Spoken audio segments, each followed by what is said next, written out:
হক মাওলা ইল্লাল্লাহ ইল্লাল্লাহ ইল্লাল্লাহ। ওই কবিরা সাহেব দেখেন তো আমার আত্মা, আমার স্বামী আমার দেখতে পায় না, আমার স্বামী দূরে দূরে থাকে, আমার স্বামী হচ্ছে দেখেন তো তার সাথে কোনো সম্পর্ক আছে নাকি, আর আমার ভালোবাসে না, বুঝছেন? ইল্লাল্লাহ।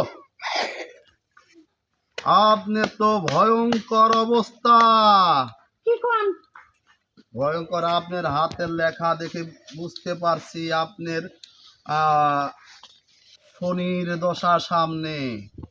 এই শনি থেকে বাঁচতে হলে রাহু চণ্ডল ব্যবহার করতে হবে। আমার একটা ব্যবস্থা করিয়ে দেন। ব্যবস্থা করব। সেই দেখ কি সমস্যা, আপনার স্বামী কি আপনাকে ভাত দেয় না? বাদ দেয় কিন্তু কথা কয় না। কথা শোনে না? না, বাধ্য অবাধ্যকে বাধ্য করতে হবে। খালি জর্গা করে, বুঝছেন? জর্গা লাগে। ঝরগা লাগে। হ্যাঁ। বাবা দেখা যাক। তোমার তো সব দেখতেছি পরিষ্কার, খুব খারাপ। যাই হোক, সবই আল্লাহর ইচ্ছা। তোমার লাগবে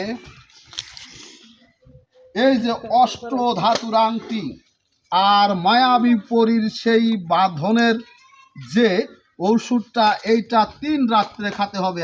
আর ভোরবেলা বাসি পেটে এই ওষুধটা আপনার স্বামীর বিছানার চাদরের নিচে রাখতে হবে।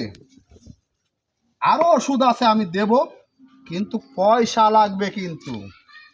ঠিক আছে? বাবা